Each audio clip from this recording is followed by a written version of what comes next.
Good evening. हम राजस्थान के भौतिक प्रदेशों के बारे में बात कर रहे हैं। हम डिस्कस कर चुके हैं भौतिक प्रदेशों में सबसे पश्चिम में स्थित राजस्थान का भौतिक प्रदेश जो है पश्चिमी रेतीला मरुस्थल, उसके बारे में। उससे संबंधित लगभग 4 वीडियो हम बना चुके हैं। आज हम उससे पूर्व की तरफ, पश्चिमी रेतीला मरुस्थल जो है उससे पूर्व की तरफ कौन सा भौतिक प्रदेश है उसके बारे में हम बात करने वाले हैं। तो आज का हमारा हेडिंग रहेगा अरावली प्रदेश।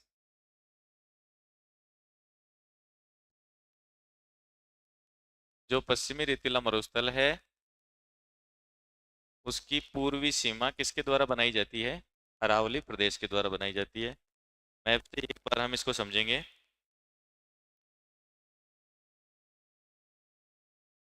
लिखना किसी को नहीं है, बोर्ड पे देख करके समझते जाएं।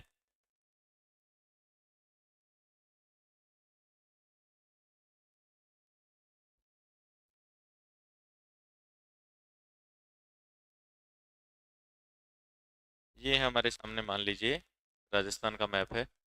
इसमें दिशाओं का पहले एक बार लिख लें, आपको थोड़ा सा कन्फ्यूजन नहीं होगा। उत्तर, नीचे की तरफ दक्षिण, इस तरफ है पश्चिम और इस तरफ है पूर्व। ये हमारा राजस्थान का नक्शा हो गया। इसमें पश्चिमी रेतीला मरुस्थल का विस्तार हमने देख लिया था, बिल्कुल पश्चिम में है। और कहाँ तक है? अरावली तक है। आज हम जो देखेंगे इसमें, वो देखेंगे अरावली का विस्तार, और वो कहाँ से लेकर के कहाँ तक है। तो इस तरफ से अगर हम शुरू करें, जैसे मान लीजिए ये राजस्थान के झुंझुनू वाला जो जिला है, राजस्थान के झुंझुनू जिले से शुरू होकर के और ब्यावर अजमेर होती हुई और सिरोही तक जाती है। अभी इसका विस्तार, जैसे मान लीजिए, जैसे कि इसका विस्तार आप देख पा रहे हैं, बीच में इसका विस्तार कम है, ऊपर की तरफ इसका विस्तार थोड़ा सा बड़ा है, और दक्षिण दिशा में यानी कि सिरोही की तरफ इसका विस्तार और ज्यादा बढ़ गया। तो इस चित्र को देख करके, अरावली के इस चित्र को देख करके आप अंदाजा लगा सकते हैं कि अरावली मोटा मोटा 3 भागों में डिवाइडेड है। सबसे दक्षिण में बहुत विस्तृत है अरावली। उससे ऊपर की तरफ जाएंगे तो अजमेर वाले भाग में बिल्कुल सिकुड़ गई है, मतलब चौड़ाई कम हो गई। इसके बाद वापस ऊपर झुंझुनू की तरफ जाते हैं तो हल्का सा वापस एक्सपेंड हो गई, मतलब फैल गई। तो ये हमारा विस्तार है। और ये है कहाँ से कहाँ तक? वैसे तो अगर अरावली की बात करें ओवरऑल, तो पूरे भारत के अंदर अगर अरावली की बात करेंगे तो इसकी जो लंबाई है वो है 692 किलोमीटर, 692 किलोमीटर। और ये कहाँ से शुरू है?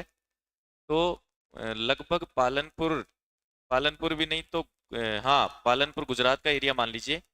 पालनपुर गुजरात से लेकर के और उसके बाद चलती हुई राजस्थान, राजस्थान से हरियाणा और हरियाणा से दिल्ली की रायसीना हिल्स तक इसका विस्तार है। और कितनी लंबाई में है? तो लगभग 692 किलोमीटर। अब अगर यहाँ की बात करें तो जैसे मान लीजिए गुजरात का पालनपुर का पॉइंट हम यहाँ मान लेते हैं, और दिल्ली जो है, राजधानी क्षेत्र दिल्ली हमारा यहाँ तक है। तो इस लंबाई में है। अगर ये पूरी लंबाई की बात करें तो ये है 692 किलोमीटर, 692 किलोमीटर। और केवल राजस्थान की बात करेंगे तो राजस्थान में यहाँ से शुरू होकर के ये जगह, 2 पॉइंट यहाँ मान सकते हो। या तो आप मान सकते हो गुजरात का खेड़ब्रह्म नामक स्थान, या फिर ऊपर की तरफ जस्ट पास में है सिरोही, आबू सिरोही। यहाँ से शुरू होकर के, और एक पहाड़ी है यहाँ पर झुंझुनू में, डोसी पहाड़ी, झुंझुनू की डोसी पहाड़ी तक अरावली का विस्तार कहाँ है? राजस्थान में। और ये जो लंबाई है वो है लगभग 550 किलोमीटर। टोटल लंबाई अरावली की है 692 किलोमीटर, पूरे भारत की बात करेंगे तो। और केवल राजस्थान की बात करेंगे तो ये लंबाई है 550 किलोमीटर, जो कि संपूर्ण लंबाई का लगभग 80% भाग है। 692 किलोमीटर का लगभग 80% कितना होता है? 550 किलोमीटर। उतना विस्तार राजस्थान में है। एग्जैक्ट बात करें तो 79.5%, संपूर्ण अरावली का 79.5% भाग जो है वो राजस्थान में है। विस्तार हमने लंबाई में देख लिया। इसके अलावा अगर अक्षांशीय और देशांतरीय विस्तार की बात करेंगे, क्योंकि आपको पहले से पता है 23 डिग्री 3 मिनट उत्तरी अक्षांश से लेकर के 30 डिग्री 12 मिनट तक अपने राजस्थान का अक्षांशीय विस्तार है। तो ये लगभग थोड़ा सा ऊपर से शुरू होती है। ये हम मान सकते हैं 23 डिग्री 20 मिनट उत्तरी अक्षांश से।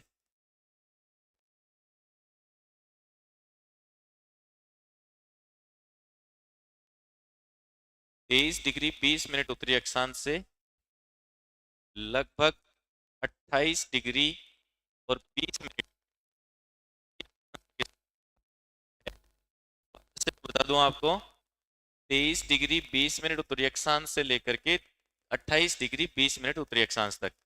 कहने का मतलब अक्षांशीय विस्तार कैसे देखेंगे, ऐसे। तो यहाँ जो ये पॉइंट है, इससे लेकर के यहाँ तक जो है अक्षांशीय विस्तार, वो 23 डिग्री 20 मिनट से और 28 डिग्री 20 मिनट तक है। इसके अलावा देशांतरी विस्तार देखेंगे तो देखिए, पूरा देशांतरी विस्तार अगर राजस्थान की बात करें यहाँ से, तो 69 डिग्री 30 मिनट से शुरू है और इससे थोड़ा सा आगे करके ये शुरू हो रहा है, थोड़ा हिस्सा छोड़ करके शुरू हो रहा है और उसके बाद यहाँ तक जा रहा है।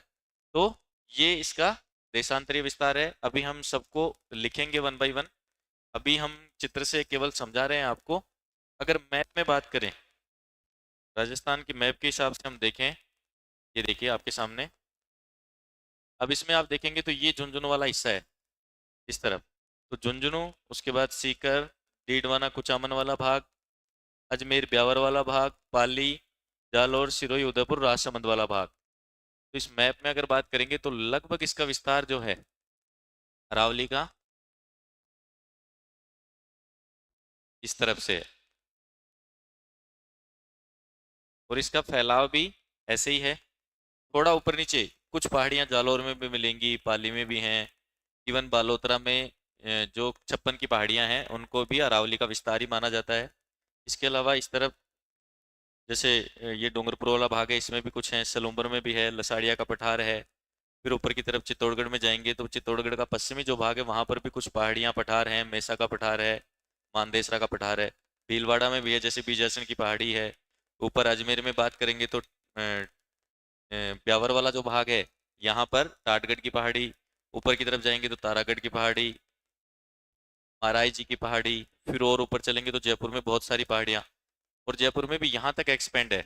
जो मैंने लाइन बना दी यही नहीं है, इसके आसपास में डीडवाना, कुचामन, सीकर, कुछ कोटपुतली, बहरोड की पहाड़ियाँ भी हैं यहाँ पर ऊपर की तरफ। तो ये सारा विस्तार हम मैप में भी समझ चुके हैं, ये मैप के हिसाब से विस्तार है। अब हम सबसे पहले नोट्स के हिसाब से लिखना शुरू कर लेते हैं। देखिए, सबसे पहला आपने हेडिंग लिख लिया होगा, अरावली प्रदेश। अरावली प्रदेश के नीचे आप लिखना शुरू करेंगे, भारत में कुल लंबाई।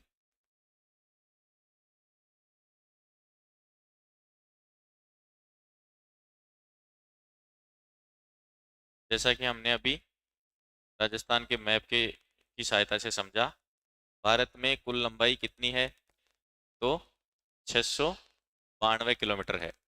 अब वो किस किस राज्य में है, नीचे की तरफ आप राज्य लिख सकते हैं इसमें। तो गुजरात से शुरू है, गुजरात, उसके बाद राजस्थान, राजस्थान से ऊपर की तरफ चलेंगे तो हरियाणा, और हरियाणा से ऊपर की तरफ चलेंगे तो दिल्ली। इस तरह से गुजरात, राजस्थान, हरियाणा और एक केंद्र शासित प्रदेश है दिल्ली, यहाँ तक इस विस्तार है। पॉइंट अगर लिखना चाहें आप कि कौन से बिंदु से कौन से तक, तो पालनपुर गुजरात से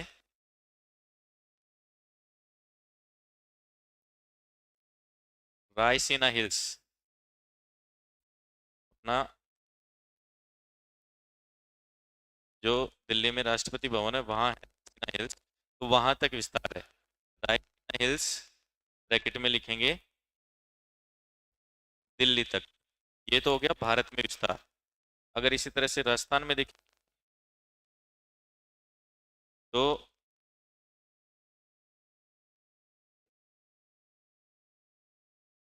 राजस्थान में अरावली की लंबाई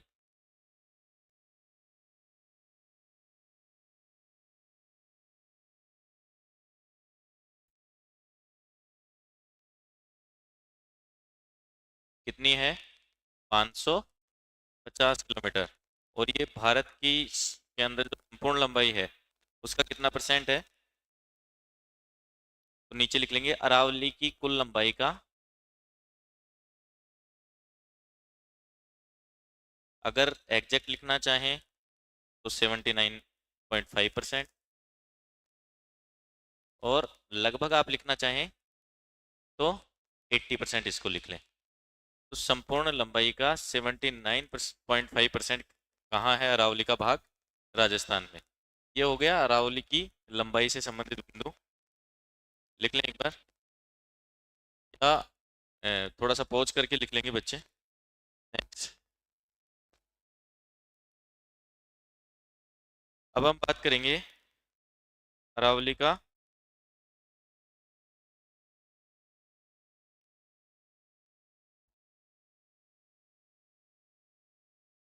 निर्माण कैसे हुआ। जिस फॉर्म में, जिस रूप में हम अरावली को आज देखते हैं, क्या हमेशा से इसी फॉर्म में था, या फिर बदलाव हुआ तो कब हुआ? सबसे पहले इसका निर्माण कब, कौन से काल में मान सकते हैं? तो अगर प्राचीन काल में भूगर्भिक समय सारणी आपने जो पढ़ी हुई है उसमें सबसे प्राचीन अगर चले लगभग आज से 60 करोड़ वर्ष पूर्व, तो उस समय एक युग था, ऐसा माना जाता है भूगोलवेताओं के द्वारा कि उस समय एक युग था जिसका नाम था प्री कैम्ब्रियन। प्री कैम्ब्रियन कल्प, युग नहीं कहेंगे इसको, कल्प कहेंगे। प्री कैम्ब्रियन कल्प था, और ये किसका भाग था? तो आद्य महाकल्प, आद्य महाकल्प का भाग था प्री कैम्ब्रियन। उस समय ऐसा माना जाता है कि अरावली का निर्माण हुआ, और लगभग, इसमें ये और लिखेंगे, लगभग 60 करोड़ वर्ष पूर्व। अब ये किसी किसी बुक में आपको 57 करोड़ वर्ष पूर्व मिल सकता है, तो वो भी ठीक है। 60 जो है वो पॉसिबली ज़्यादा ठीक है, तो आपको यहाँ 60 करोड़ वर्ष पूर्व लिखना है। प्री कैम्ब्रियन कल्प में लगभग 60 करोड़ वर्ष पूर्व। अब उस समय ऐसा क्या हुआ था जिसकी वजह से हुआ? तो भूगोलवेताओं ने साथ में समझाया कि उस समय एक भू हलचल हुई थी। भू हलचल से मतलब है पृथ्वी का जो भी भूगर्भ है उसमें इस तरह के परिवर्तन जिससे पूरा धरातल जो है उस पर बहुत सी नई स्थलाकृतियां या तो आ जाएं या पहले से जो है वो नष्ट हो जाएं। बहुत बड़ा बदलाव। तो ऐसी एक भू हलचल हुई थी उस समय, उसका नाम था चर्नियन या प्री कैम्ब्रियन, दोनों नाम है उसके। चर्नियन भू हलचल भी कह सकते हैं और प्री कैम्ब्रियन भू हलचल भी कह सकते हैं। उस भू हलचल के टाइम में क्या हुआ था? अरावली का निर्माण हुआ था। तो इसमें लिखेंगे प्री कैम्ब्रियन कल्प में लगभग 60 करोड़ वर्ष पूर्व। 60 करोड़ ही लिख दिया, फिगर नहीं लिखा, पैसे एक वर्ष क्या, लगभग 60 करोड़ वर्ष पूर्व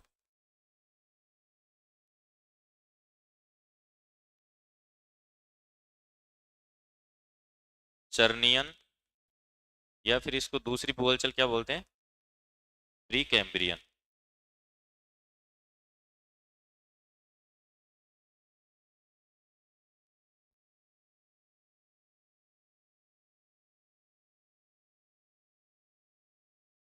चर्नियन या प्री कैम्ब्रियन के समय अरावली श्रेणी का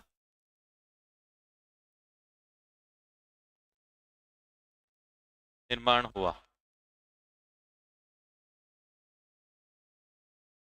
अब इसका निर्माण कैसे हुआ है? तो ऐसा माना जाता है कि जिस तरह से हिमालय का निर्माण हो रहा है, अभी भी ऐसा माना जाता है कि हिमालय लगातार अपनी हाइट जो है, ऊंचाई जो है वो उसकी बढ़ती जा रही है। और वो किस तरह का है? वलित पर्वत है। वलित का मतलब क्या होता है, एक बार मैं आपको थोड़ा समझा दूं।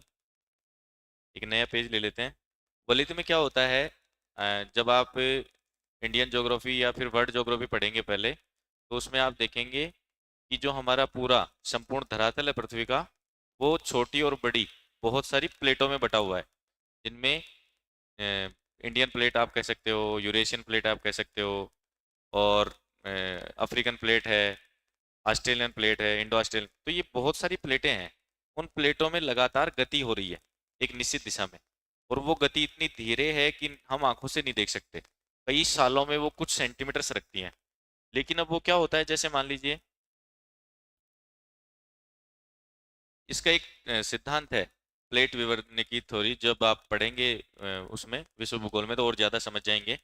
मैं आपको केवल वलित पर्वत समझाना चाह रहा हूँ। जैसे ये दो प्लेटें हैं मान लीजिए, इन दो प्लेटों में आपस में एक दूसरे की तरफ गति हो रही है।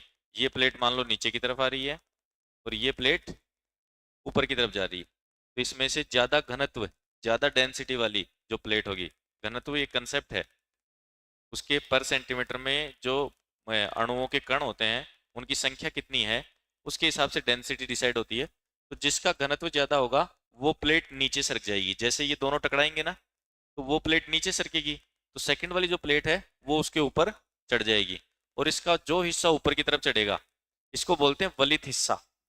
वलित का मतलब मुड़ गया, वलित का मतलब होता है मुड़ना। तो वो जो हिस्सा ऊपर चढ़ रहा है वो एक तरह से मुड़ गया, और उससे क्या हो गया, माउंटेन का निर्माण हो गया।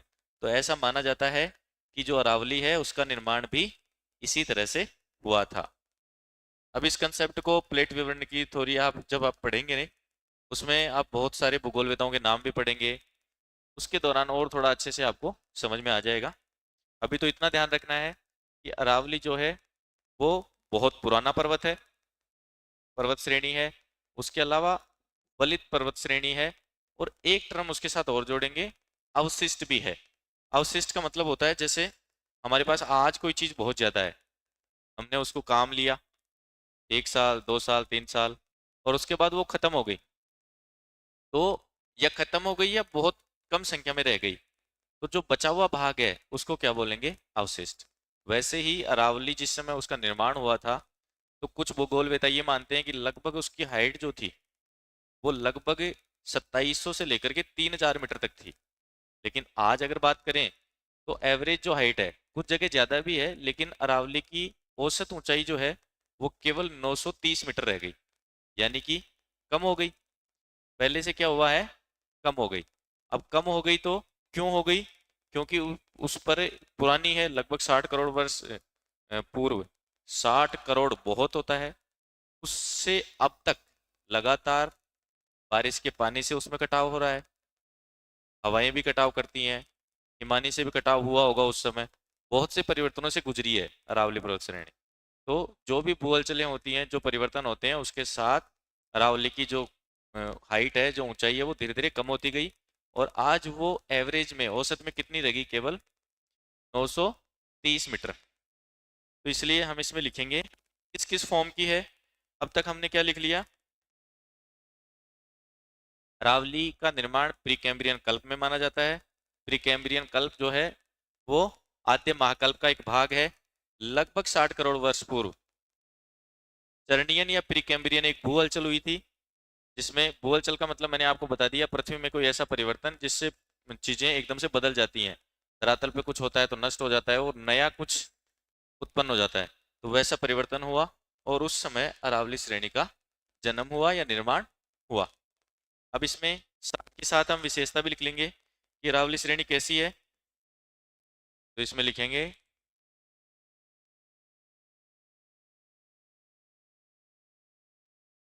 अरावली श्रेणी एक पुरानी, पुरानी तो है ही, वलित।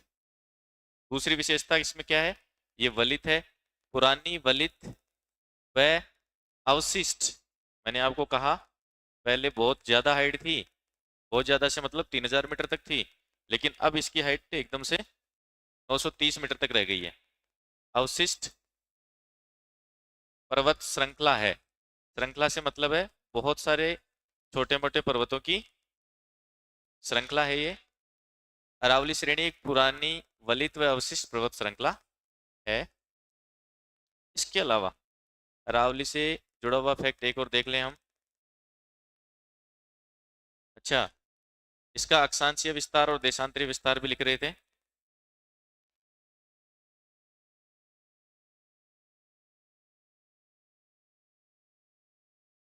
तो अरावली का अक्षांश विस्तार तो है 23 डिग्री 20 मिनट उत्तरी अक्षांश से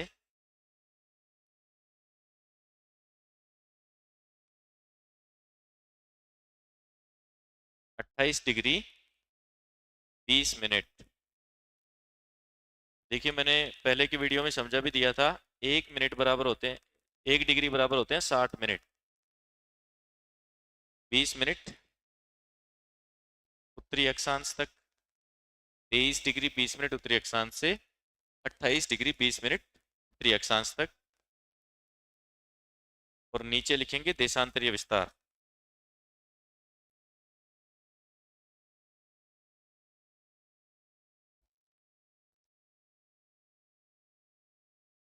देशांतरीय विस्तार तो मैंने आपको बताया था राजस्थान का देशांतरीय विस्तार लगभग शुरू है 69 डिग्री 30 मिनट से, लेकिन अरावली उससे थोड़ा सा छोड़ करके है, सिरोही वाले भाग से है।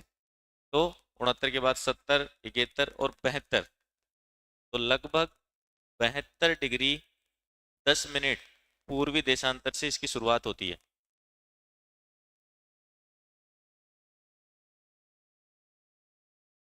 कहाँ से शुरू हो रहा है, वापस ध्यान देने की बात है, 72 डिग्री 10 मिनट पूर्वी देशांतर। एक बार मैप हमने बनाया हुआ है, उसमें देख लें आप।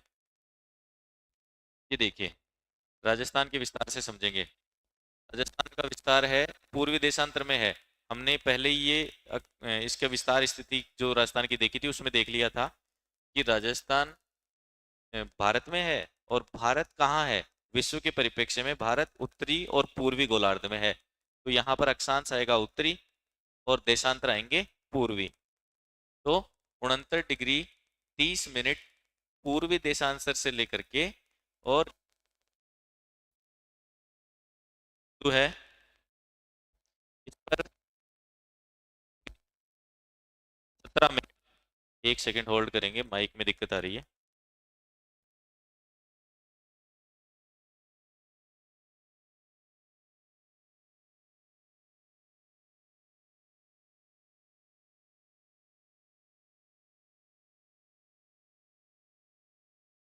चलिए, अब आवाज क्लियर है शायद।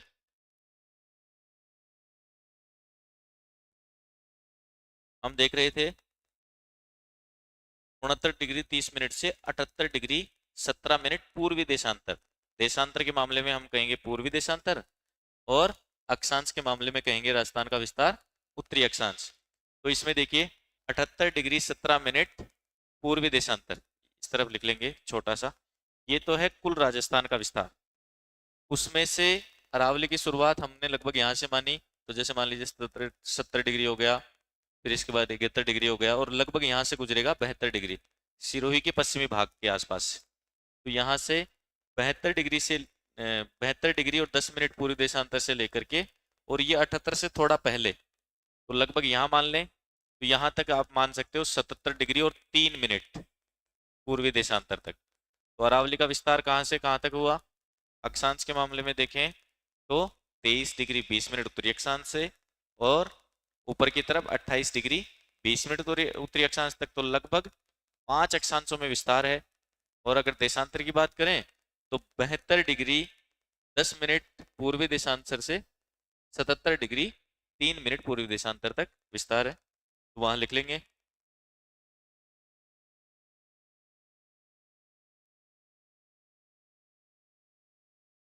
72 डिग्री 10 मिनट पूर्वी देशांतर से 77 डिग्री 3 मिनट पूर्वी देशांतर। ये हमने अरावली का अक्षांशीय और देशांतरीय विस्तार देख लिया। नेक्स्ट हम चलते हैं, अब संपूर्ण जो क्षेत्रफल है राजस्थान का, उसमें अरावली का भाग कितना है।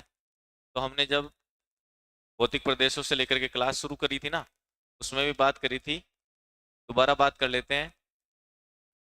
अरावली प्रदेश राजस्थान के कुल क्षेत्रफल का कितना प्रतिशत है। हेलो, कुल क्षेत्रफल का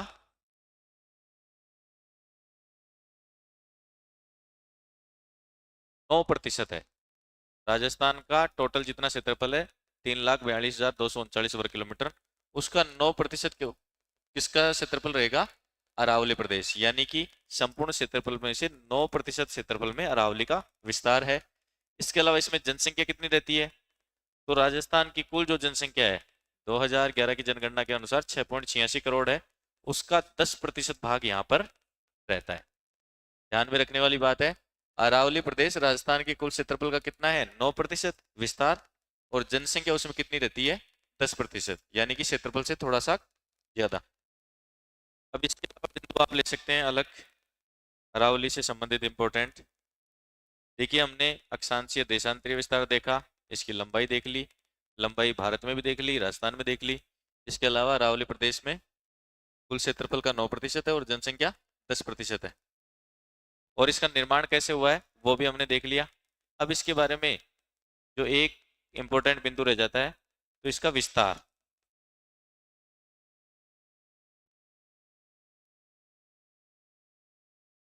वैसे तो इसको हम 3 भागों में बांटते हैं, उत्तरी अरावली, मध्य अरावली और दक्षिणी अरावली।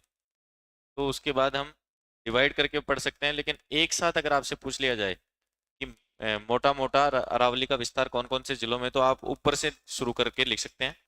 जैसे मान लीजिए उत्तरी अरावली के कुछ जिले लिखूंगा पहले तो मैं।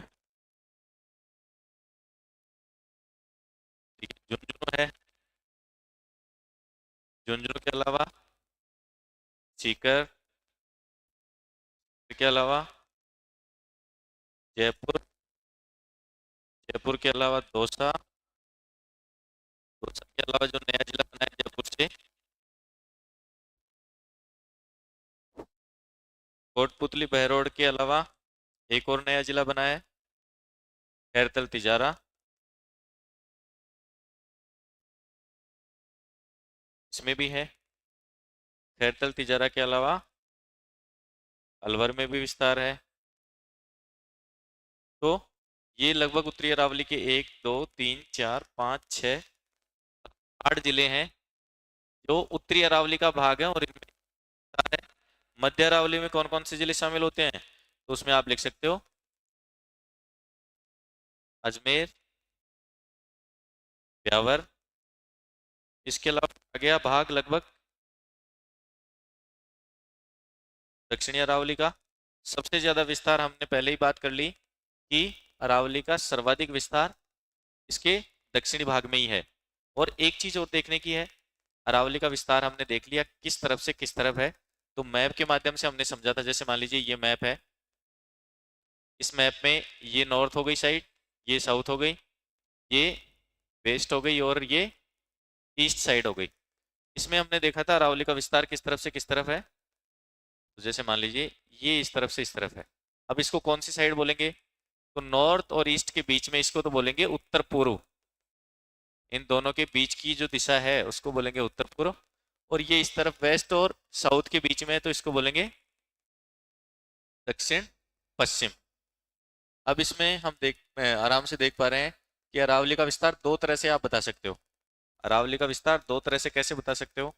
या तो आप इधर से शुरू कर सकते हो कि अरावली का विस्तार राजस्थान के दक्षिण पश्चिम से उत्तर पूर्व की तरफ है, ये भी सही है। या फिर आप ये भी बता सकते हो कि उत्तर पूर्व से दक्षिण पश्चिम की तरफ है। ऑप्शन के हिसाब से डिसाइड करना है आपको, जिस तरह से आपको एग्जाम में ऑप्शन मिलते हैं। अगर आपको मिल रहा है दक्षिण पश्चिम से उत्तर पूर्व तो वो भी करेक्ट है, या आपको मिल रहा है उत्तर पूर्व से दक्षिण पश्चिम तो भी करेक्ट है। पर ध्यान ये रखना है कि ये साइड कई बार उल्टा नहीं हो जाए, कहीं आपको बता दे उत्तर पश्चिम से और दक्षिण पूर्व और आप उसको सही मान लो। ये थोड़ी सी देखने वाली बात है, अभी इसको लिख भी लेंगे हम। इसके अलावा देखिए और कौन से जिले हैं जो बिल्कुल दक्षिण में है, तो उनमें उदयपुर, पाली, सिरोही,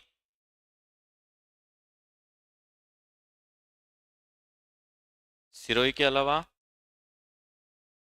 राजसमंद। यहाँ राजसमंद लिखा है मैंने, अगर दिख नहीं रहा है तो थोड़ा सा आप ये देखिए बोलने से लिख लीजिएगा राजसमंद। फिर इसमें चित्तौड़गढ़ का पश्चिमी भाग भी है,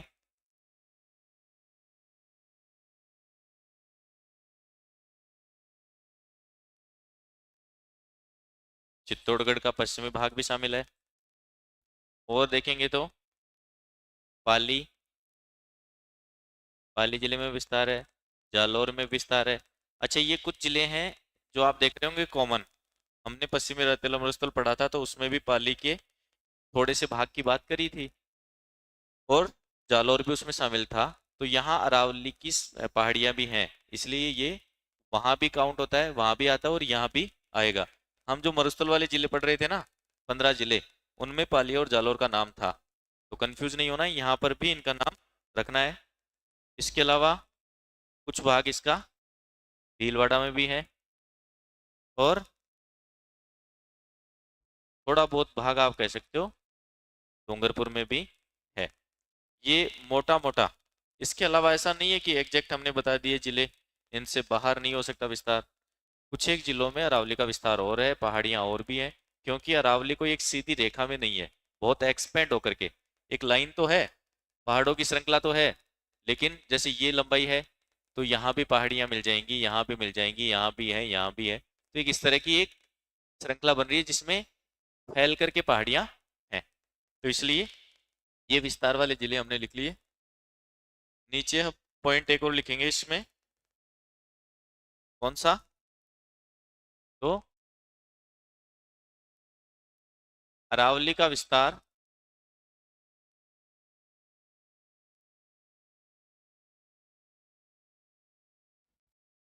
कहाँ से कहाँ की तरफ है? पूर्व से दक्षिण पश्चिम की तरफ है, या इसी को उल्टा भी कह सकते हैं, दक्षिण पश्चिम से उत्तर पूर्व की तरफ भी बताया जा सकता है।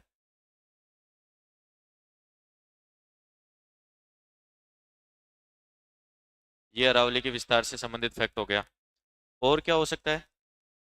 तो ये बहुत इंपॉर्टेंट वाले फैक्ट हैं जिनको हम एक एक लाइन में लिख तो रहे हैं, लेकिन इनको याद भी रखना है आपको। इसके अलावा क्या हो सकता है? तो अरावली का सबसे ज्यादा विस्तार, यानी कि सबसे ज्यादा चौड़ाई कहाँ पर है? तो उदयपुर जिले में है, ध्यान रखना है, उदयपुर जिला। और सबसे ज्यादा ऊंचाई की बात करें तो वो कहाँ है? सिरोही जिले में है। आपको पता भी होगा, कहीं ना कहीं आपने जीके में पढ़ा भी होगा कि यहाँ पर सिरोही के अंदर एक चोटी है जो अरावली की सबसे ऊंची चोटी है और जिसका नाम है गुरु शिखर। उसकी लंबाई 1722 मीटर है। फुट में अगर बात करें तो लगभग 5600 के आसपास। तो इतने फुट में इसकी हाइट है।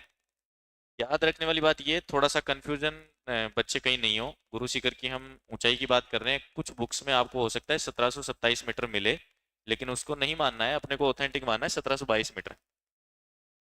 सेकंड पॉइंट, थर्ड पॉइंट हम लिख रहे थे, अरावली की सबसे अधिक ऊंचाई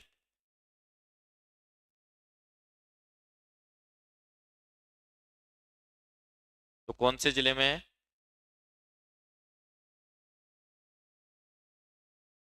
सिरोही जिले में। ये कुछ इंपॉर्टेंट फैक्ट हैं जिनको अपने को ध्यान में रखना है, इनसे क्वेश्चन बनाए जा सकते हैं, बनते हैं। अरावली का सर्वाधिक विस्तार कहाँ है? इसके अलावा एक वन लाइनर और आप थोड़ा सा याद कर लें, लिख लेंगे खुद से, कि जो दिल्ली है, दिल्ली के अंदर पोल्यूशन बहुत ज़्यादा है, तो वहाँ की रायसेना हिल्स में जो अपने अरावली का भाग है, वहाँ बहुत सघन वनस्पति है, बहुत सारी वनस्पति है। जो पेड़ पौधे हैं उनसे ऑक्सीजन जनरेट होता है। तो अरावली के उस भाग को दिल्ली का फेफड़ा भी कहा जाता है। अगर आपसे कहीं पूछ लें कि अरावली के या किस भाग को, किस भौतिक प्रदेश को अरावली का फेफड़ा, सॉरी दिल्ली का फेफड़ा कहते हैं, तो उसमें आप क्या कहेंगे कि अरावली का उत्तरी जो विस्तार है, उत्तरी पूर्वी जो विस्तार है, वहां स्थित पहाड़ी वाले भाग को दिल्ली का फेफड़ा कहा जाता है। ये हमने इससे संबंधित फैक्ट देख लिए। अब हम बात करेंगे अरावली के डिवाइडेशन को लेकर के। भाई अरावली 3 भागों में बटा हुआ है, हम बात भी कर रहे हैं वीडियो के शुरू से। उत्तरी अरावली, मध्य अरावली और नीचे की तरफ दक्षिण की तरफ कौन सी है? दक्षिणी अरावली। मैप में ही एक बार समझेंगे। जैसे मान लीजिए ये मैप है आपके सामने,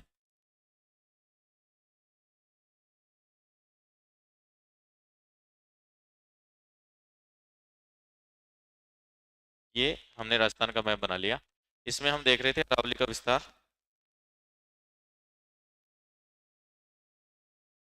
झुंझुनू की धौलसी पहाड़ी से लेकर के और सिरोही के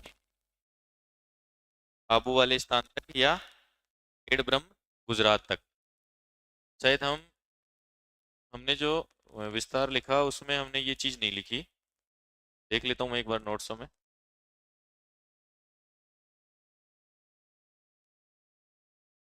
लंबाई लिख ली, केवल लंबाई लिखी है। अच्छा, ये भारत में विस्तार तो लिख लिया, पालनपुर गुजरात से रायसेन है। राजस्थान वाला भी लिख लेंगे आप।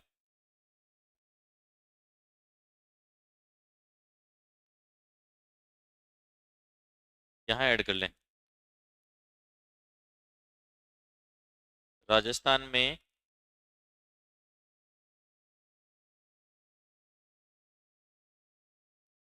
खेड़ ब्रह्म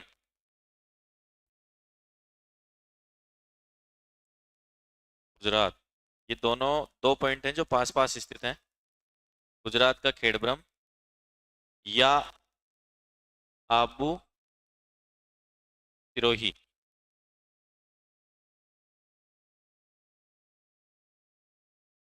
आबू सिरोही से लेकर दोसी पहाड़ी, पहाड़ी का नाम क्या है? दोसी।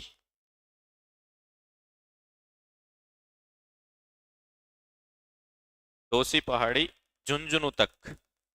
राजस्थान में कहां से कहां तक है? तो खेड़ब्रह्म गुजरात से लेकर के दोसी पहाड़ी झुंझुनू तक इसका विस्तार है। अब हम मैप में समझ रहे थे, ये हमारे सामने अरावली का संपूर्ण विस्तार है। अब इसको हम डिवाइड करेंगे बराबर से या लगभग बराबर तीन भागों में। जैसे मान लीजिए इस जगह हमने मान लिया, ये एक बिंदु हमने मान लिया और ये नीचे की तरफ एक बिंदु हो गया।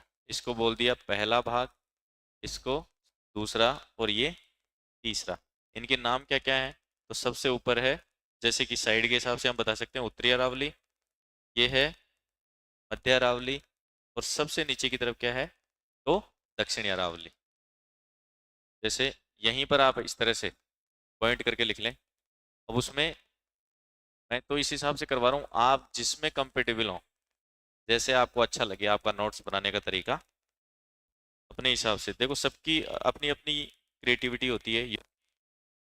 इसमें लिखेंगे हम पहला और नाम लिखेंगे उत्तरी अरावली। इसका विस्तार कहाँ से कहाँ तक है? तो उत्तरी अरावली का विस्तार लिखेंगे पहाड़ी झुंझुनू से दोसी पहाड़ी झुंझुनू आप खुद ऐड करेंगे, दोसी पहाड़ी से सांभर तक। और सांभर कहाँ है? जयपुर में। ये विस्तार हो गया। और सबसे ऊंची, इस क्षेत्र की सबसे ऊंची अगर चोटी बात करें, उत्तरी अरावली वाले भाग की सबसे ऊंची चोटी बात करें, तो क्या नाम है? रघुनाथगढ़। और इसकी हाइट है लगभग 1055 मीटर। ये फैक्ट आपको इसी तरह से लिख लेना है। उत्तरी अरावली का भाग है, दोसी पहाड़ी से लेकर के सांबर तक है, या जयपुर से झुंझुनू तक है। और रघुनाथगढ़ इसमें सर्वाधिक ऊंची चोटी है, जिसकी कैलकुलेशन हमने यहाँ लिख दी, जिसकी हाइट कितनी है? 1055 मीटर। ये तो हो गया सबसे ऊपर वाला भाग। अब देखते हैं सेकंड। सेकंड वाला जो भाग है, इसके अंदर इसी तरह से एक वापस बना रहा हूं मैं, जिसमें लिखेंगे सेकंड क्या है? तो इसका नाम है मध्य अरावली।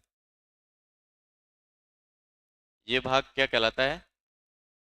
मध्य अरावली। इसका विस्तार कहाँ से है? तो विस्तार लिख लेंगे जयपुर से लेकर के राजसमंद तक।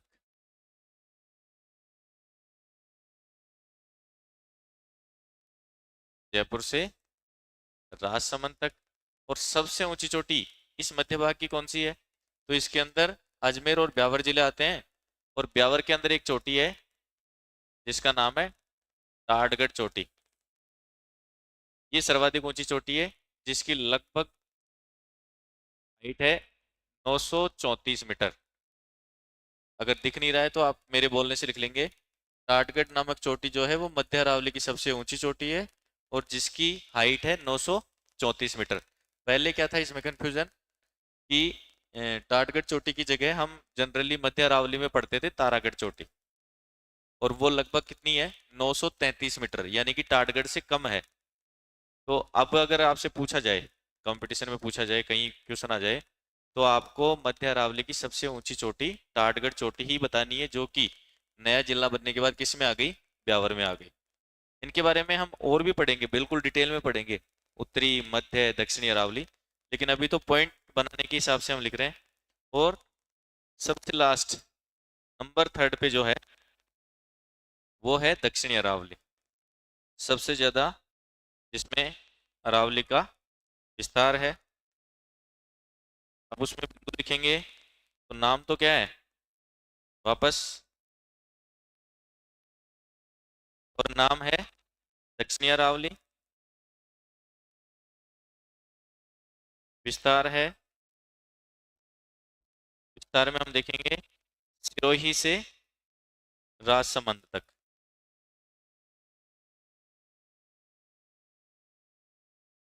और सबसे ऊंची चोटी जो है यहाँ पर वो अरावली की भी सबसे ऊंची चोटी है, और उसका नाम है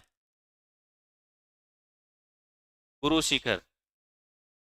संपूर्ण अरावली की सबसे ऊंची चोटी है और जिसकी जो हाइट है वो है 1722 मीटर। ध्यान रखना है 22 है, 27 नहीं लिखेंगे, कंफ्यूज नहीं होना है। तो इस तरह से हमने अरावली को तीन भागों में बांट दिया, उत्तरी, मध्य और दक्षिणी।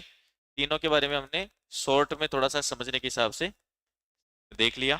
अब हम इनको वन बाय वन, इनकी सभी चोटियां, पठार, इनको जो भाग हमने डिवाइड कर दिए उन्हीं के हिसाब से, उन्हीं के अकॉर्डिंग पढ़ लेते हैं। सबसे पहले उत्तरी अरावली के, उत्तरी अरावली के दर्रे कौन से हैं, पठार कौन से हैं या नहीं है, उसके अलावा वहाँ की पहाड़ियाँ कौन कौन सी हैं और कौन कौन से जिले में है। तो ये थोड़ा सा हम one by one point wise पढ़ेंगे। तो पहला ही बिंदु लिख लें,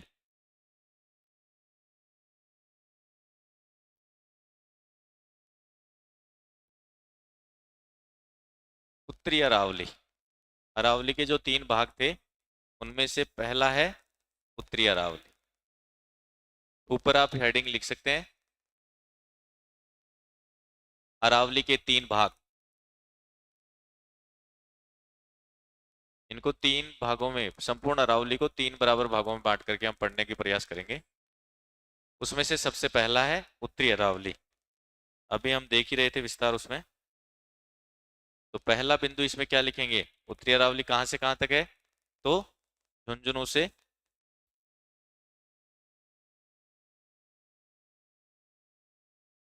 जयपुर तक। अब इसमें देखिए विस्तार वाले जो जिले हमने देखे थे उसमें एक साथ बहुत सारे जिले लिखे थे हमने, उन्हीं में से कुछ जिलों को मैंने शुरू में अलग रंग से बनाया था, उसके बाद अजमेर ब्यावर को अलग रंग से लिखा था, और दक्षिणी राजस्थान के या दक्षिणी अरावली के जो जिले हैं उनको अलग तरीके से लिखा था। इसमें हम दोबारा नहीं लिख रहे हैं, वहीं से आप ध्यान रखेंगे। उदाहरण के लिए थोड़ा सा या दोबारा लिखवा देते हैं, चलिए शॉर्ट में लिख रहा हूँ मैं, आप चाहें तो दोबारा भी लिख सकते हैं ताकि आपको याद ही हो जाए। जैसे ऊपर की तरफ से चलिए, झुंझुनू, झुंझुनू के अलावा उसी के पास है सीकर, सीकर के बाद जयपुर, जयपुर के बाद अलवर भी है, अलवर के अलावा कोटपुतली, बहरोड भी है। केबी का मतलब है कोटपुतली बहरोड, तिजारा, खैरतल तिजारा,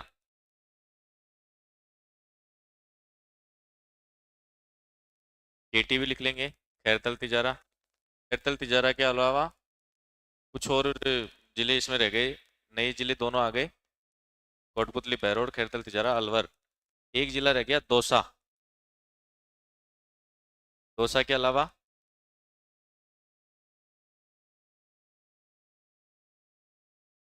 और मोटे मोटे 1 2 3 4 5 6 7,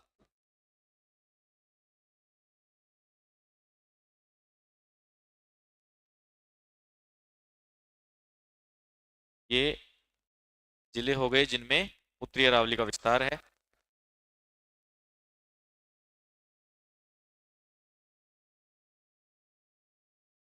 अब देखिए नीचे की तरफ, अब हम इसमें लिखेंगे सर्वोच्च चोटी। उत्तरी अरावली की सर्वोच्च चोटी कौन सी है? तो वो है रघुनाथगढ़। और ये कहाँ स्थित है? सीकर में है। इसकी हाइट है 1055 मीटर।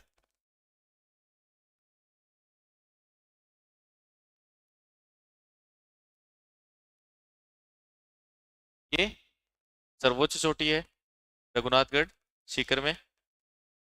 इसके अलावा अन्य जो पहाड़ी क्षेत्र हैं, अन्य चोटियां, अन्य पहाड़, इसमें वो एक बार हम एक साथ पढ़ लेते हैं। तो सबसे पहले शुरुआत करते हैं अपने जिले के साथ। तो जयपुर में यह हेडिंग लिखेंगे अन्य पहाड़ियां। उत्तरी अरावली के वाले भाग में और कौन कौन सी पहाड़ियां हैं, तो अन्य पहाड़ियां हेडिंग लिख करके करेंगे। एक बार हम इसको अपने आसपास के परिक्षेत्र से शुरू करते हैं। जैसे मान लीजिए हमारा, जहाँ हमारी कोचिंग अभी संचालित हो रही है शाहपुरा क्षेत्र में, इसके आसपास में अगर देखें तो जयपुर के कौन से भाग में पहाड़ियां हैं, अरावली का भाग है, तो मनोहरपुर है इसके जस्ट पास में कस्बा, वहां पर पहाड़ियां हैं। तो पहला है मनोहरपुर की पहाड़ियां। इसके अलावा अगर इसी रूट पर आप आगे बढ़ेंगे जयपुर की तरफ, तो बीच में एक गांव आता है अचरोल, तो उसकी पहाड़ियां। सीधे जाते जाएंगे तो एक झालाना नामक एरिया है, तो वहाँ की पहाड़ियां, तो उनको बोलते हैं झालाना पहाड़ियां। और बाबाई की पहाड़ियां। इसके अलावा सेवर की पहाड़ियां। और इसके अलावा जयगढ़ का जहाँ किला बना हुआ है, उन पहाड़ियों को कहते हैं जयगढ़ की पहाड़ियां, या चील का टीला भी बोलते हैं। मतलब चील के शेप में है वो पहाड़ी, तो इसलिए चील का टीला भी बोलते हैं। तो वो हो गया, नाहरगढ़ की पहाड़ी हो गई। तो ये इस तरह से बहुत सारी पहाड़ियाँ जयपुर में है। तो पहला हम जयपुर का ही लिख लेंगे। फर्स्ट कहाँ लिखेंगे? जयपुर। जयपुर में लिख लें कौन कौन सी पहाड़ियाँ हैं तो। अच्छा, एक चीज़ ध्यान रखनी है, कुछ ऐसी पहाड़ियाँ हैं जो पहले जयपुर में थी, लेकिन अभी नए जिले बनने से कोटपुतली बहरोड में चली गई, तो उनको इसमें शामिल नहीं करना है, थोड़ा ध्यान रखना है। जैसे मनोहरपुर की पहाड़ियाँ, यहाँ से एक नदी भी निकलती है, लेकिन हम उसका डिस्कशन करेंगे जब हम अपवाह तंत्र पढ़ेंगे उस समय। मनोहरपुर की पहाड़ियाँ, सेवर की पहाड़ियाँ, ये हम राजस्थान में अरावली की पहाड़ियाँ पढ़ रहे हैं, और उनमें से उत्तरी अरावली में पढ़ रहे हैं। सेवर की पहाड़ियाँ, फिर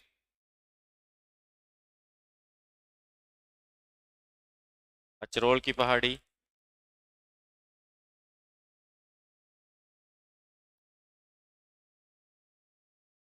बाबाई पहाड़ी। इसमें दो तरह की पहाड़ियाँ हैं, एक तो है बाबाई, बाबाई आ है इसमें, एक है बबाई। बबाई की पहाड़ियाँ झुंझुनू में है, ध्यान रखना है। बाबाई, फिर इसके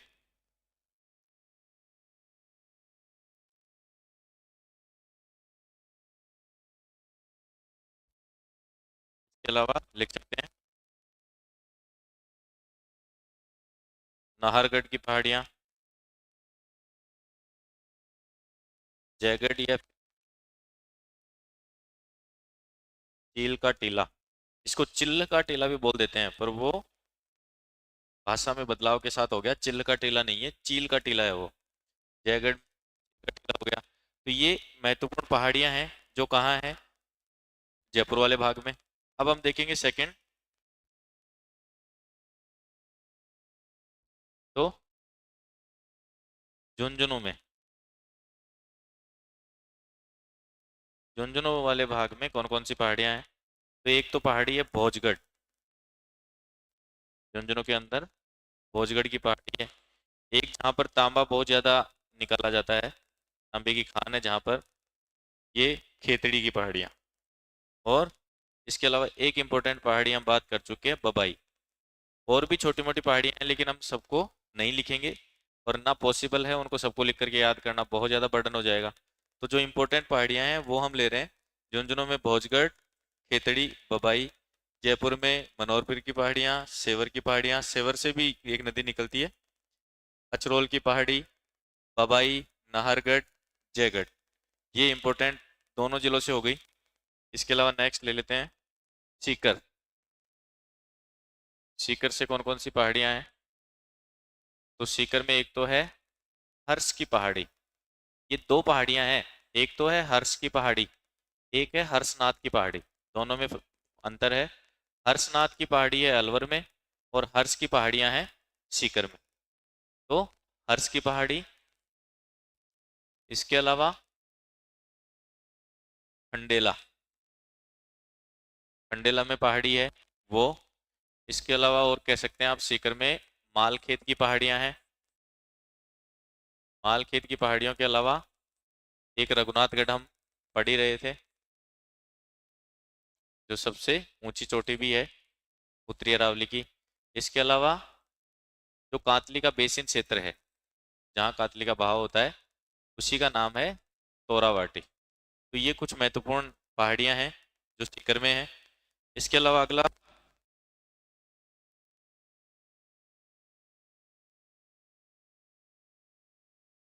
सीकर के अलावा अलवर की लिख लें। तो अलवर के अंदर इंपॉर्टेंट पहाड़ी कौन सी है? एक तो हर्षनाथ की पहाड़ी, मैंने अभी आपको बताया। हर्ष की पहाड़ी और हर्षनाथ में दोनों में अंतर समझना है। हर्षनाथ की पहाड़ी, पहाड़ी भी लिख लें साथ में। ऐसे तो सभी में लिख सकते हैं आप, खंडेला की पहाड़ियाँ, मालखेत की पहाड़ियाँ, रघुनाथगढ़ की पहाड़ियाँ, तोरावाटी की पहाड़ियाँ। तो पहले वाले में केवल नाम लिख रहा हूं मैं, आगे आप खुद से लिख लेंगे। जैसे हर्षनाथ की पहाड़ियाँ, उसके बाद लिखेंगे उदयनाथ की पहाड़ियाँ। मैं नाम लिख रहा हूँ, पहाड़ियाँ आप ऐड करेंगे। उदयनाथ की पहाड़ियाँ, फिर सरिस्का, यहाँ पर टाइगर रिजर्व भी है ना, सरिस्का की पहाड़ियाँ। फिर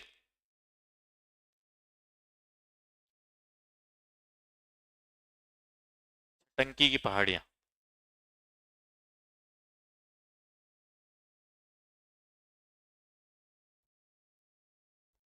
चटंकी की पहाड़ियाँ, और भानगढ़ की पहाड़ियाँ, सिरावास की पहाड़ियाँ। इसके अलावा महराज की पहाड़ियाँ। ये कुछ इंपॉर्टेंट पहाड़ियाँ हमने अलवर की देख ली, सीकर की देख ली, झुंझुनू की देख ली, जयपुर की देख ली। दौसा में कोई बहुत ज़्यादा पहाड़ियाँ है नहीं जिनको हम अरावली के हिसाब से याद करें। कोटपुतली बहरोड की देख लेते हैं।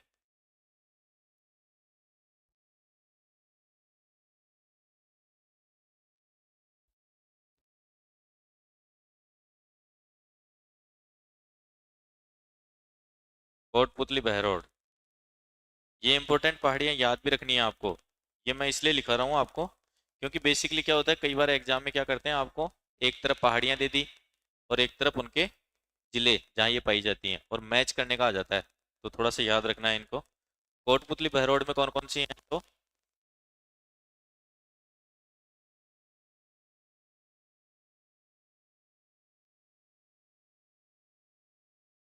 पहले तो लिखेंगे बरवाड़ा, बिलाली, बिलाली के अलावा आप कह सकते हो बरवाड़ा हो गई इम्पोर्टेंट, और बिलाली हो गई, बैराठ। बैराठ की पहाड़ियाँ भी बहुत प्राचीन है। यहाँ पर ऐसा भी माना जाता है कि अशोक जो मगध के शासक थे, उनका भी यहाँ पर राज रहा है। तो और उससे संबंधित कुछ शिलालेख भी यहाँ मिले हैं। बरवाड़ा, बिलाली, बैराठ। तो हमने ये देख लिया उत्तरी अरावली जो है, उसके भाग में जो महत्वपूर्ण पहाड़ियाँ हैं, कौन कौन सी जगह हैं, कौन कौन सी पहाड़ियाँ हैं, उन सब के बारे में हमने इसमें उत्तरी अरावली के भाग वाली तो देख ली। अब हम देखेंगे उत्तरी अरावली में, इसके अलावा हम कह रहे थे कि हम पार्टों के हिसाब से डिस्कशन कर रहे हैं। हम अरावली की बात कर रहे हैं बेसिकली। अरावली को हमने 3 भागों में बांट लिया, उत्तरी, मध्य और दक्षिणी। अब हम पहले उत्तरी अरावली के भाग के सारी चीज़ें एक साथ पढ़ेंगे, ताकि हमें उस समय थोड़ा याद रहे, ध्यान में रहे थोड़ा सा। मध्य अरावली की एक साथ पढ़ेंगे और दक्षिणी अरावली की एक साथ पढ़ेंगे। तो हम पहाड़ियां पढ़ चुके हैं उत्तरी अरावली की, अब हम देखते हैं पठार। तो यहाँ पर अगर इम्पोर्टेंट देखा जाए तो केवल दो ऐसे पठार हैं जिनका हमें ध्यान रखना है। हेडिंग लिख लेंगे पठार, ये उत्तरी अरावली के महत्वपूर्ण पठारों की बात हो रही है। तो पठार हैं अलवर में, और दो पठार हैं इम्पोर्टेंट। दो कौन कौन से हैं? एक तो है कांकनपाड़ी का, इसमें कांकनपाड़ी का किला भी है।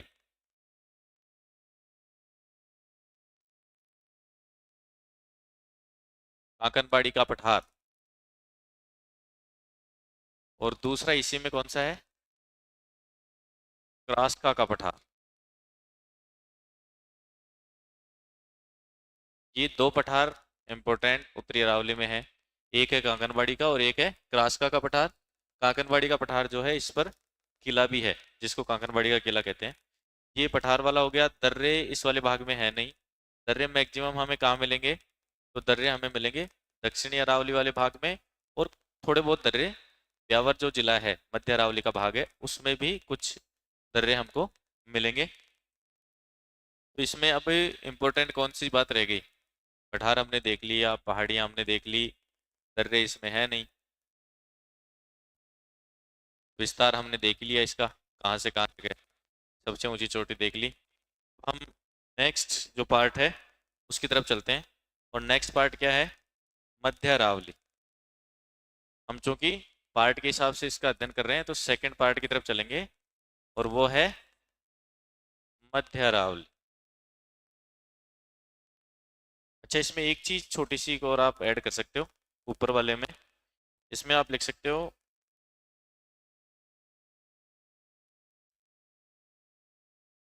कि यहाँ पर चट्टानें कौन सी हैं उत्तरी अरावली में। चट्टानें कौन सी हैं? तो यहाँ पर जनरली चट्टानें मिलती हैं। एक तो है क्वार्टजाइट और फायोलाइट। ये दो चट्टानें मुख्य रूप से मिलती हैं। ठीक है। अब है मध्य अरावली वाला भाग। मध्य अरावली के अंदर इसका विस्तार हमने देख ही लिया था कि मध्य अरावली कहाँ से कहाँ तक फैली हुई है। तो मध्य अरावली शुरू होती है जैसे झुंझुनू से जयपुर तक, उत्तरी अरावली का भाग समाप्त हो गया तो जयपुर से शुरू हो गई, और जयपुर से चल करके राजसमंद तक का जो भाग है, इसको हम कहते हैं मध्य अरावली वाला भाग। तो विस्तार लिखेंगे इसमें।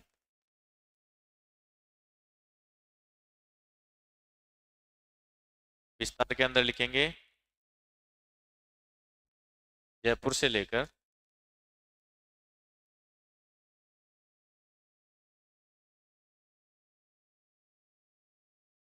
जयपुर से लेकर कहाँ तक है? तो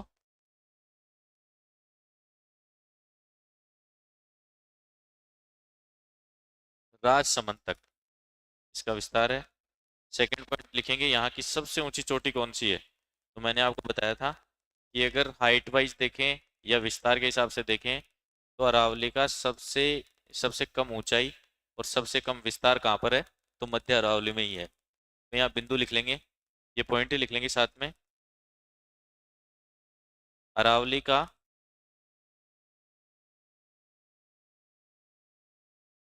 सबसे कम विस्तार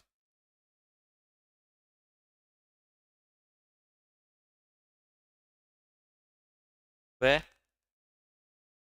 कम ऊंचाई वाला भाग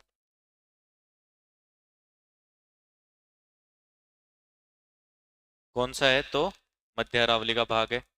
जिले कौन कौन से हैं? तो थर्ड पॉइंट लिखेंगे इसमें शामिल जिले। शामिल जिले कौन से हैं? तो एक तो हमने देख लिया अजमेर, और दूसरा है ब्यावर। पहले जनरली इसमें लगभग अजमेर में ही था विस्तार, क्योंकि अब जिला नया बना दिया तो दो जिले होंगे, अजमेर व ब्यावर।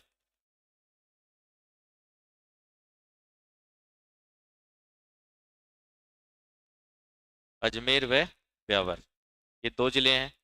अब हम इसमें जो पहाड़ियां हैं दोनों में, वो कौन कौन सी हैं तो वो देख लेते हैं। दोनों को साथ में ही पढ़ लेंगे। इस वाले भाग में पहाड़ियां कौन सी हैं, मध्य अरावली वाले भाग में? तो देखेंगे, एक तो अभी हमने पढ़ाई था टाटगढ़, जो 934 मीटर हाइट में है और इस क्षेत्र की, अरावली के इस क्षेत्र की सबसे ऊंची चोटी है।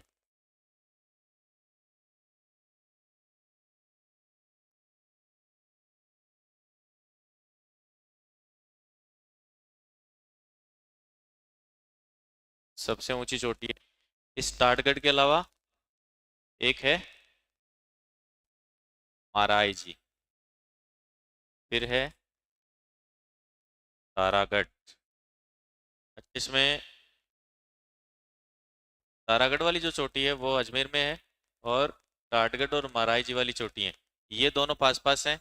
इसकी 934 है और इसकी लगभग 933 मीटर है। तारागढ़ की तो और भी कम है, इन दोनों से भी कम है। तो ये तीन इंपॉर्टेंट। इसके अलावा आप लिख सकते हो घूघरा की पहाड़ियां भी हैं, और माने तो कुकरा की पहाड़ियां भी हैं।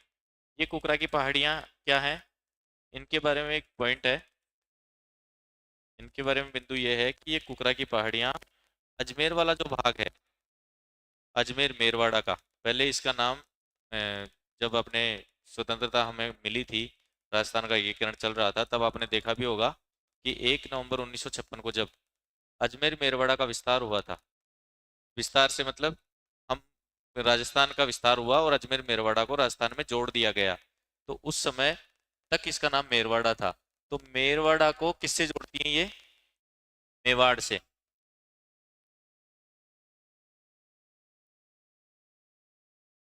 मेरवाड़ा को मेवाड़ से जोड़ती हैं। देखो, इससे क्वेश्चन बनाया जा सकता है कि मध्य अरावली की कौन सी पहाड़ियां मेवाड़ को मेरवाड़ा से जोड़ती है। मारवाड़ नहीं है ये, कंफ्यूजन थोड़ा सा ध्यान रखना, एक मारवाड़ है, एक मेरवाड़ा है, एक मेवाड़ है। तो ये है मेरवाड़ा, अजमेर का जो पार्ट है उसको मेरवाड़ा कहेंगे, और नीचे उदयपुर, राजसमंद और चित्तौड़गढ़ जो जिले हैं उनके भाग को बोलते हैं मेवाड़। तो मेरवाड़ा को मेवाड़ से जोड़ती हैं।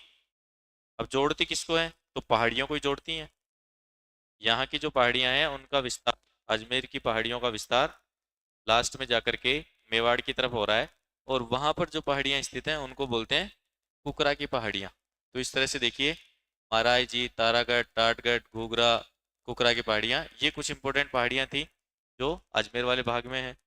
पठार की बात करेंगे यहाँ, तो कोई बहुत वेल नोन या कोई ऐसे जानने लायक पठार यहाँ है नहीं, तो हम यहाँ सीधे किसकी बात कर लेंगे, दर्रों की।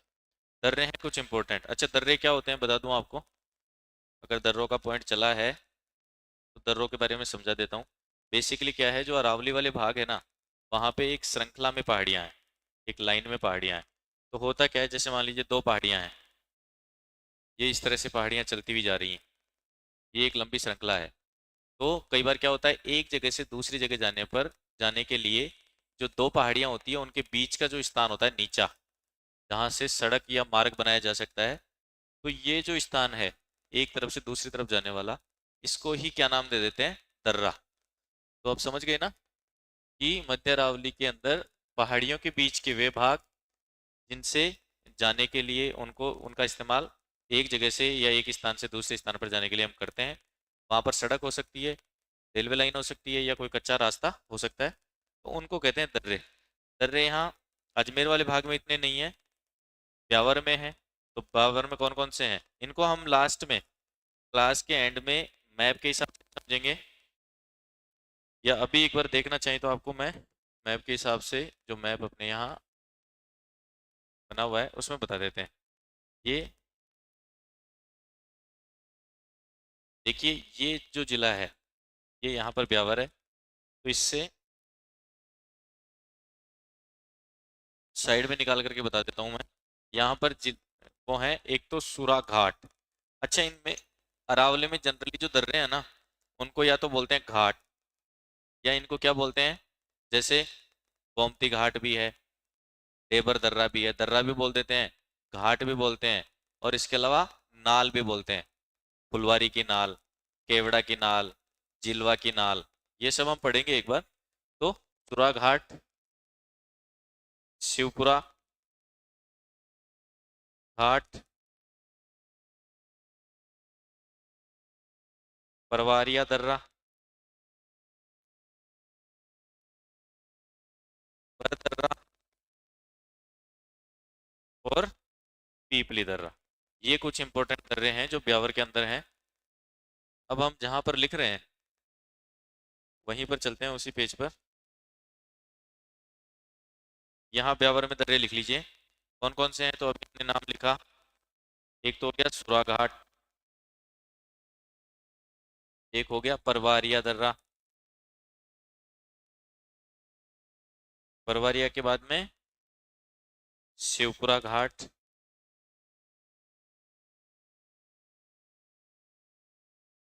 बरदर्रा। अब हम आपको बता दूं वापस, लास्ट क्लास का जो मैं कह रहा हूँ ना, उनमें हम ये भी जानेंगे कि कौन सा दर्रा किस जगह को किस जगह से जोड़ रहा है। उनसे रेलवे लाइन गुजर रही है, उनसे आम स्थानीय सड़क गुजर रही है, या कोई हाईवे गुजर रहा है, उनके बारे में भी हम बात करेंगे।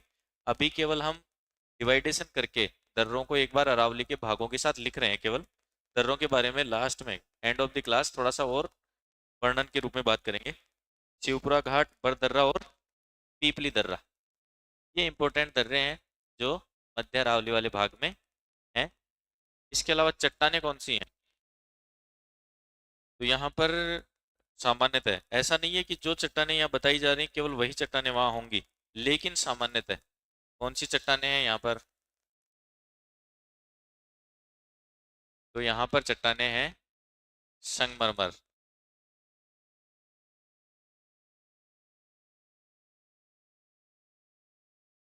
व माइका सिस्ट। माइका होता है अब्रक, इंग्लिश में अब्रक को माइका बोलते हैं। तो संगमरमर व माइका सिस्ट चट्टानें।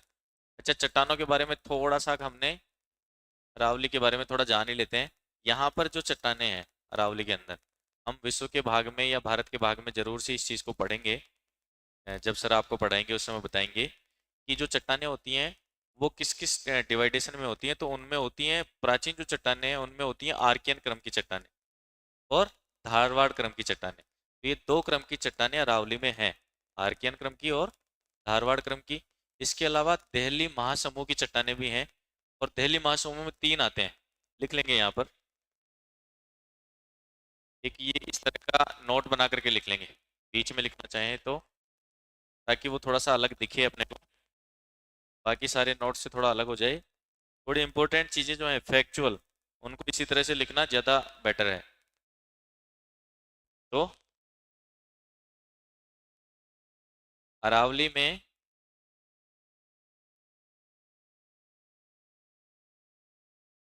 आर्कियन क्रम की व धारवाड़ क्रम की चट्टानें हैं।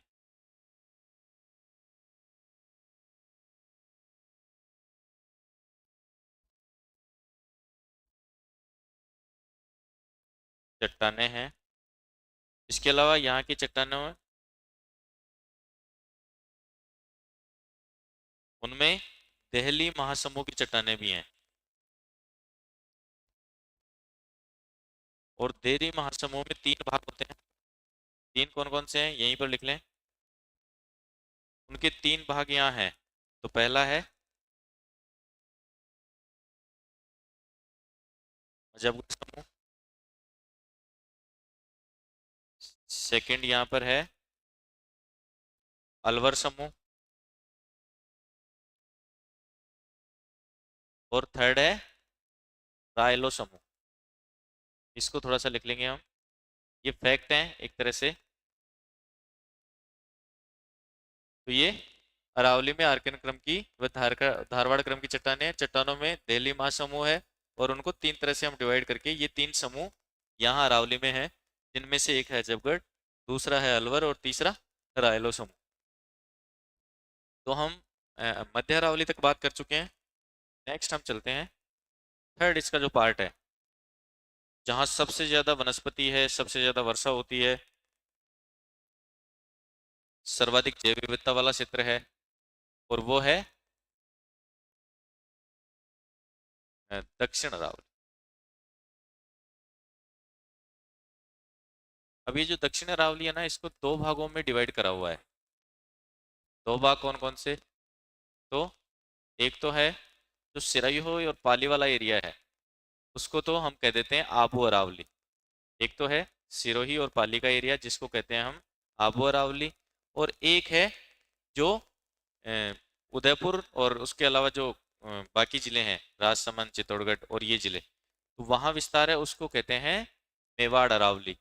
तो इसके दो भाग हैं।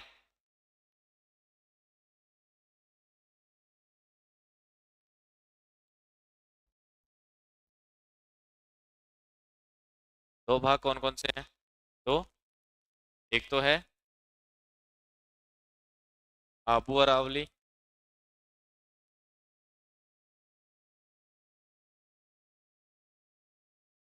दूसरा है मेवाड़ अरावली। अब इसमें से दोनों की अपनी अपनी विशेषताएं हैं। मेवाड़ अरावली में अरावली का सबसे अधिक विस्तार है, विस्तार का मतलब चौड़ाई, और आबू अरावली में अरावली की सबसे ज्यादा ऊंचाई है। इसमें कौन कौन से पार्ट हैं? इसमें आप लिख सकते हो सिरोही व पाली, और नीचे की तरफ जो मेवाड़ अरावली है, इसमें कौन कौन से भाग हैं? तो इसमें उदयपुर है, राजसमंद है, पश्चिमी चित्तौड़गढ़ है। मैं शॉर्ट में लिख रहा हूँ, आप इनको फुल फॉर्म में लिख लेंगे। पश्चिमी चित्तौड़गढ़ के अलावा कुछ भाग इनमें डूंगरपुर का भी आ जाता है, कुछ भाग इनमें भीलवाड़ा का भी आ जाता है। तो ये दो तरह से हम दक्षिणी अरावली को डिवाइड करते हैं, एक आबू अरावली है और एक मेवाड़ अरावली है। ये हमने देख लिया। इसके नीचे की तरफ चूंकि हम कह रहे हैं कि सबसे ज़्यादा पहाड़ियाँ यहीं पर हैं, सबसे ज़्यादा पठार यहीं पर हैं, सबसे ज़्यादा दर्रे यहीं पर हैं, तो मैप के द्वारा ही इनके यहाँ के दर्रे हम समझ लेते हैं।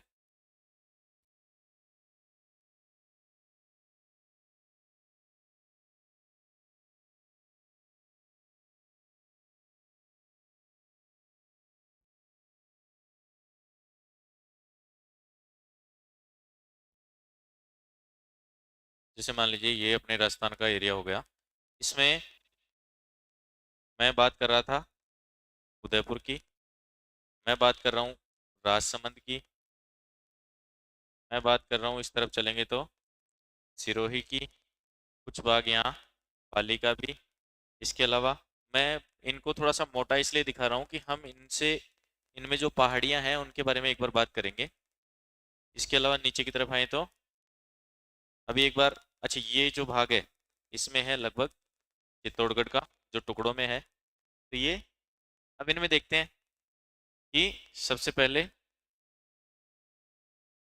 सिरोही वाले जो क्षेत्र है वहाँ पर कौन कौन सी पहाड़ियाँ हैं। अभी लिखना नहीं है आपको, केवल समझना है। सिरोही वाले भाग में कौन कौन सी पहाड़ियाँ हैं? तो एक तो सबसे पहले तो गुरु शिखर का ही नाम लिख लें, गुरु शिखर है। गुरु शिखर के अलावा यहीं पर कौन सी है? तो बेल का मगरा है। यहाँ जो दक्षिणी अरावली है ना, यहाँ पर पहाड़ियों के नाम जैसे भाकर से भी मिलेंगे अपने को। भाकर से नाम जनरली कहाँ है? जालौर में, जैसे ईसराना भाकर, रोजा भाकर। इसी तरह से मगरा मिलेंगे। मगरा सिरोही और राजसमंद में एक एक पहाड़ी है। राजसमंद में रेल का मगरा, और गुरु शिखर के बाद बेल का मगरा जो है वो है सिरोही में। केवल ये दो ऐसे हैं जो मगरा नाम के साथ उदयपुर के अलावा हैं। बाकी सारी किस्में हैं जिनमें भी मगरा नाम पीछे की तरफ जुड़ा है, वो कहाँ है? जनरली उदयपुर वाले क्षेत्र में, जैसे कि माछला मगरा, माकड़ मगरा, हरिण मगरी, मोती मगरी। तो आप ये देख रहे हो मगरी और मगरा इस नाम से जनरली पहाड़ियाँ कहाँ हैं? उदयपुर में। तो ये कुछ पहाड़ियाँ हैं मैप में। उदयपुर में भी हम देखते हैं, अभी मैंने बात की। पाली में से कोई बहुत नाम की जो याद रखने जैसी पहाड़ी कोई नहीं है। लेकिन यहाँ पर दर्रे बहुत हैं। और दो इंपॉर्टेंट दर्रे हैं जिनके बारे में हम बात करेंगे दर्रों के टाइम में। चित्तौड़गढ़ के अंदर पहाड़ियाँ तो ऐसी नहीं है जिनके बारे में हम बात करेंगे, लेकिन दो पठार हैं जिनमें एक तो है मैसा का और एक है मानदेसरा का। मैसा का जो पठार है इस पर चित्तौड़गढ़ दुर्ग भी है प्रसिद्ध। इसके अलावा ये वाला जो पार्ट है राजसमंद वाला, राजसमंद के अंदर आप देख सकते हो जैसे मैंने अभी बताया, एक तो रेल का मगरा वाला है, एक कुंभलगढ़ पहाड़ी है जो राजसमंद की सबसे ऊंची चोटी भी है जिस पर। इसके अलावा और कौन से भाग हैं, तो इसी क्षेत्र में राजसमंद के अंदर ही अगर हम बात करेंगे तो एक भोराट का पठार भी है। और वो केवल राजसमंद में नहीं है, वो है गोगुंदा उदयपुर से लेकर के और राजसमंद के कुंभलगढ़ के बीच में फैला हुआ है। इसके अलावा उदयपुर वाली साइड में और डूंगरपुर के बीच में कौन सा है, तो भोमट का पठार है। ध्यान रखना है। भोराट का पठार कहाँ है, तो जो उदयपुर का एरिया है, गोगुंदा की पहाड़ियां हैं, उनसे लेकर के उनसे शुरू होकर के और ऊपर की तरफ चलेंगे राजसमंद की तरफ, तो कुंभलगढ़ की के अंदर राजसमंद का कुंभलगढ़ वाली जो पहाड़ियां हैं उन दोनों के बीच है पठार। वो तो है। कैसे है, मैं स्थिति आपको बता दूं। जैसे मान लीजिए ये रहा उदयपुर, ये अपने मान लीजिए गोगुंदा की पहाड़ियां हैं उदाहरण के लिए। इसके अलावा इस तरफ जैसे मान लीजिए ये राजसमंद वाला भाग है, तो यहाँ ये कुंभलगढ़ की पहाड़ियाँ हो गई। और ये नीचे की तरफ उदयपुर से थोड़ा नीचे की तरफ मान लीजिए यहाँ पर ये डूंगरपुर के अंदर कोई पहाड़ी है। अब इसका विस्तार कैसे होता है, तो यहाँ का जो भाग है, पठार को मैं किसी दूसरे रंग के पेन से एक बार बना देता हूँ। ये जो भाग है इसके बीच में एक पठार है और इनके बीच में एक पठार है। तो ये तो पहाड़ियाँ कौन से हिस्से की आ गई, डूंगरपुर की। ये गोगुंदा की पहाड़ियाँ उदयपुर वाली, और ये कुंभलगढ़ की पहाड़ियाँ राजसमंद वाली। तो यहाँ से यहाँ के बीच में ये पठार जो दिख रहा है, इसका तो नाम है भोराट का पठार।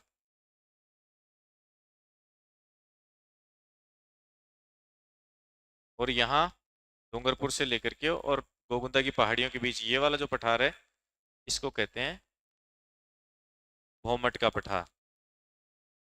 इनके अलावा, इन पठारों के अलावा इसकी राजसमंद की और पहाड़ियों की बात करें तो खमनोर की पहाड़ी, नदियों के अपातंत्र में हम पढ़ेंगे आराम से कि खमनोर से कौन सी नदियाँ निकल रही है, कौन सी नदी निकल रही है। बिजराल की पहाड़ी भी पढ़ेंगे हम। तो ये कुछ इंपॉर्टेंट पहाड़ियाँ हैं जिनके बारे में हम दक्षिणी अरावली के अंदर डिस्कस करने वाले हैं। ये हमने मैप से एक बार समझने की कोशिश की है। देखिए अगले पेज से ही लिखना शुरू करते हैं। सबसे पहले लिख लें उदयपुर की पहाड़ियाँ। फर्स्ट में हम लिखेंगे उदयपुर की पहाड़ियाँ। एक काम करते हैं, आज की क्लास मेरे हिसाब से बहुत लंबी हो जाएगी अगर पूरी उदयपुर की पहाड़ियाँ पढ़ने लगे तो। इसको यहीं रोकते हैं, इसको हम कंटिन्यू करेंगे अगले वीडियो में। एक बार आप जल्दी से रिवाइज अगर करें फटाफट, तो स्क्रीन पे आपको मैं दिखा देता हूँ।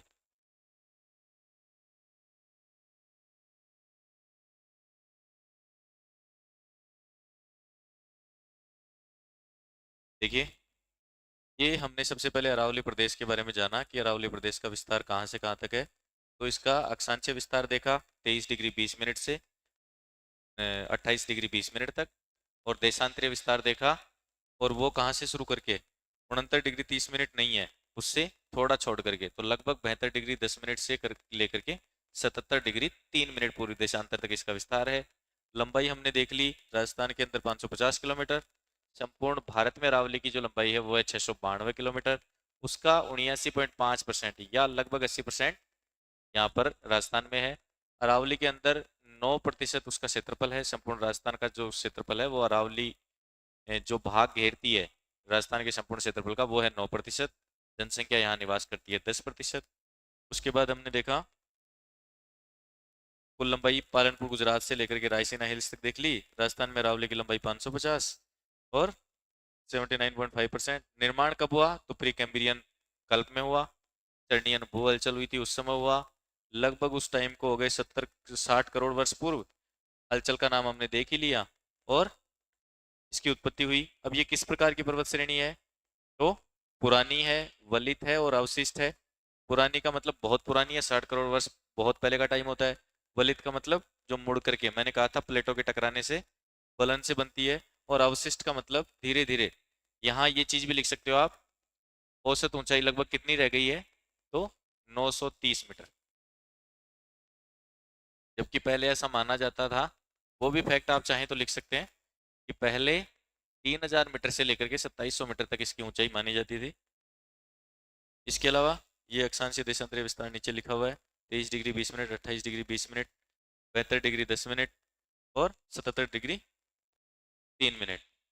अरावली प्रदेश राज्य के कुल क्षेत्रफल का 9%, जनसंख्या 10%। विस्तार वाले जिले हमने मोटे मोटे देख लिए, झुंझुनू, सीकर, जयपुर, दौसा, कोटपुतली, बहरोड, खैरतल, तिजारा, अलवर। इसके अलावा अजमेर और ब्यावर, उदयपुर, पाली, सिरोही, राजसमंद, चित्तौड़गढ़ का पश्चिमी भाग, पाली, जालोर, भीलवाड़ा, डूंगरपुर। अरावली का विस्तार तो कैसा है? उत्तर पूर्व से लेकर के और दक्षिण पश्चिम की तरफ है। या इसको उल्टा भी हम बता सकते हैं। उल्टा कैसे बता सकते हैं? तो दक्षिण पश्चिम से उत्तर पूर्व की तरफ भी बता सकते हैं। अरावली का सर्वाधिक विस्तार कौन से जिले में है? तो उदयपुर में है।